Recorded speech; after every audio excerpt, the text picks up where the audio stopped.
पाखंडियों के पास जाना पसंद नहीं करता। अभी कुछ धर्माचार्यों के ढोंग और पाखंड सामने आए हैं। एक से एक बड़े हत्यारे बैठे हैं और वो ये भी कहते हैं कि आपको तुरंत गिरफ्तार कर लेना चाहिए। अगर हमने इस देश में कानून है, इस देश में संविधान है, इस देश में नीति है, अगर हमने कोई गुनाह किया है तो गिरफ्तार कर लेना चाहिए, देर ना करें। लेकिन राजनेताओं की बातों पर हमारा कोई कमेंट्स नहीं रहता है, क्योंकि सिर्फ उनके कमेंट्स राजनीतिक रोटियों तक सीमित रहते हैं। इसलिए दो कौड़ी की राजनीति में हम करोड़ों के अध्यात्म को नहीं बढ़ाएं। अगला सवाल मेरा यह है कि क्योंकि देश में राजनीति की बात होती है और आपने 2024 का जिक्र किया था कि अब हम 2024 की तैयारी कर रहे हैं, क्या तैयारी कर रहे हैं 2024? हिंदू राष्ट्र की। पर 2024 में चुनाव भी है। चुनाव से हमारा कोई लेना देना नहीं है, इधर तो नित्य चुनाव है। अच्छा, एक बात बताइए, बागेश्वर धाम में आप रहते हैं धीरेन्द्र शास्त्री, आपको डर लगता है? किसी के बाप से नहीं। तो कभी डर नहीं लगता कि देखिए अब आपका डरे किसके बाप से? हमने ना तो किसी के बाप के बैल छोड़े हैं, ना किसी के मकान पर कब्जा किया, ना हमने जमीनें छोड़ाई, ना किसी से दान लिया, तो किसके बाप से डरें?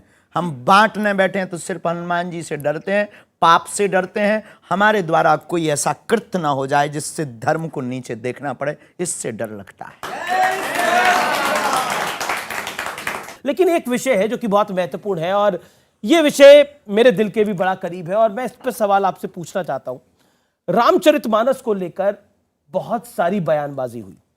किसी ने उसको नफरत वाला ग्रंथ कहा, जिसने आपको भी जेल भेजने की बात कही उसने भी उसको नफरत वाला ग्रंथ कहा। मैं स्वामी प्रसाद मौर्य की बात कर रहा हूं। और एक बिहार के मंत्री उन्होंने भी कहा, और किसी ने इसको महिला विरोधी, किसी ने इसको दलित विरोधी कहा। क्या कहते हैं? इस देश में ऐसे लोगों की बात करना ही पाप है।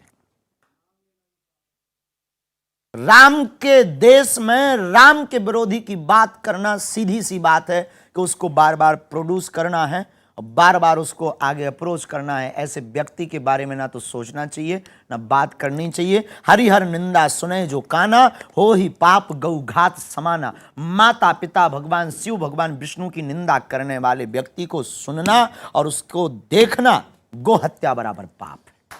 आपने दावा किया था कि आपके खिलाफ विदेश से प्लानिंग हो रही है और आपके विरोधियों की संख्या देश के उस पार बढ़ती जा रही है। आप पाकिस्तानियों की भी हिट लिस्ट पे हैं। क्या आपको लगता है कि आपकी सुरक्षा अब होनी चाहिए? साधु संत के तुम रखवारे, असुर निकंदन राम। वैसे तो उन्होंने हमें सिक्योरिटी दे रखी है, श्री हनुमान जी ने, लेकिन लौकिक व्यवहार में अगर किसी को गर्राट है तो उसके लिए अगर कोई व्यवस्था हो और है तो कोई दोष नहीं है या कोई बुराई नहीं।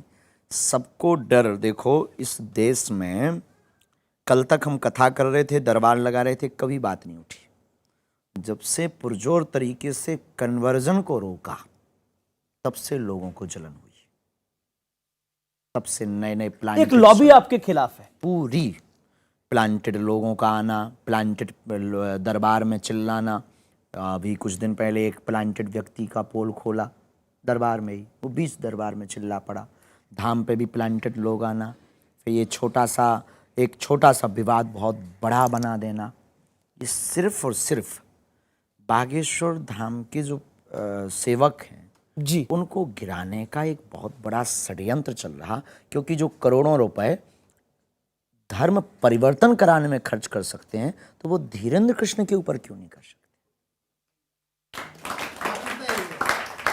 सच्चाई ये है, क्योंकि उन्हें डर है कि उनके मिशन को फेल हम कर। मैं एक सवाल पूछता हूं, आप ईसाइयों के खिलाफ है? बिल्कुल भी नहीं। मुसलमानों के खिलाफ है? बिल्कुल भी नहीं।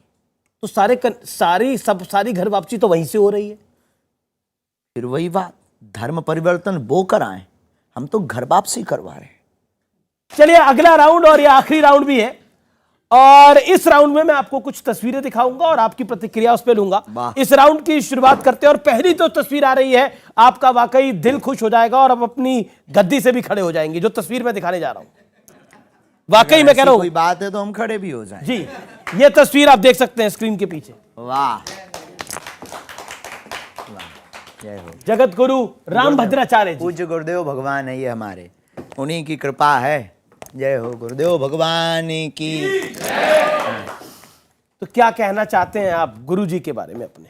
बस जो पूछते थे आज तक की चमत्कार क्या है, ये है जिनके नेत्र नहीं है, अनेकों ग्रंथों की जिन्होंने रचना की हो, अनेक भाषाओं का जिनको ज्ञान हो, राम मंदिर का मुद्दा जिन्होंने सुप्रीम कोर्ट में जाकर के रखा हो और साक्ष्य प्रस्तुत किए हों, और साक्ष्य प्रस्तुतिकरण से जिन महापुरुष ने जज को भी चौंका दिया हो इस देश में, इससे बड़ा चमत्कार और क्या हो। तो आप कह रहे हैं ये है चमत्कार।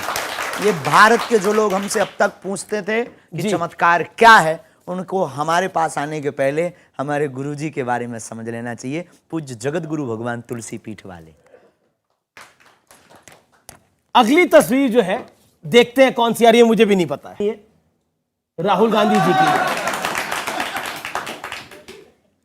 क्या कहना चाहते हैं? No comments. No comment. राजनेता और राजनीति पर ये भी काफी आजकल धर्म के बारे में बात कर रहे हैं। स्वागत है। अगली तस्वीर देख लेते हैं किसकी आ रही है। नरेंद्र मोदी और योगी आदित्यनाथ, एक देश के प्रधानमंत्री हैं, एक उत्तर प्रदेश के मुख्यमंत्री हैं। राजपीठ के इस देश की प्रमुख सत्ता पर जो बैठे हैं और राष्ट्र हित जो कर रहे हैं, उन सबको बागेश्वर पीठ से साधुवाद।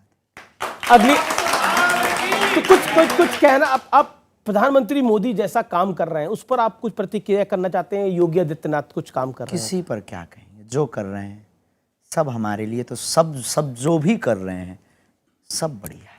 नमस्कार व्यूअर्स, आज मेरे साथ एक बेहद खास मेहमान होंगे। इनकी उम्र भले ही केवल 27 साल है, लेकिन इनके बोल पूरे देश में चर्चा और विवाद दोनों का विषय बने हुए हैं। ये खुद को कट्टर सनातनी हिंदू राष्ट्र का पक्षधर और घर वापसी के सबसे बड़े प्रायोजक बताते हैं। जोरदार तालियों के साथ स्वागत कीजिए बागेश्वर धाम के प्रमुख धीरेंद्र शास्त्री महाराज का। अभिनंदन है आपका।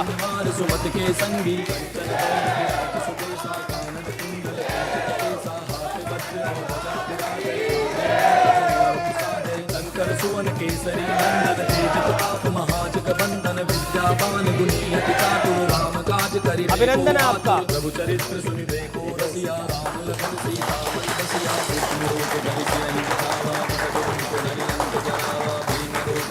शास्त्री जी, आपका अभिनंदन है। पहले तो स्वागत है आपका न्यूज 18 के इस मंच में। बहुत बहुत धन्यवाद, बहुत बहुत साधुवाद, और आर पार के इस कार्यक्रम को भी बागेश्वर पीठ की ओर से बहुत बहुत धन्यवाद। बहुत बहुत आभार आपका।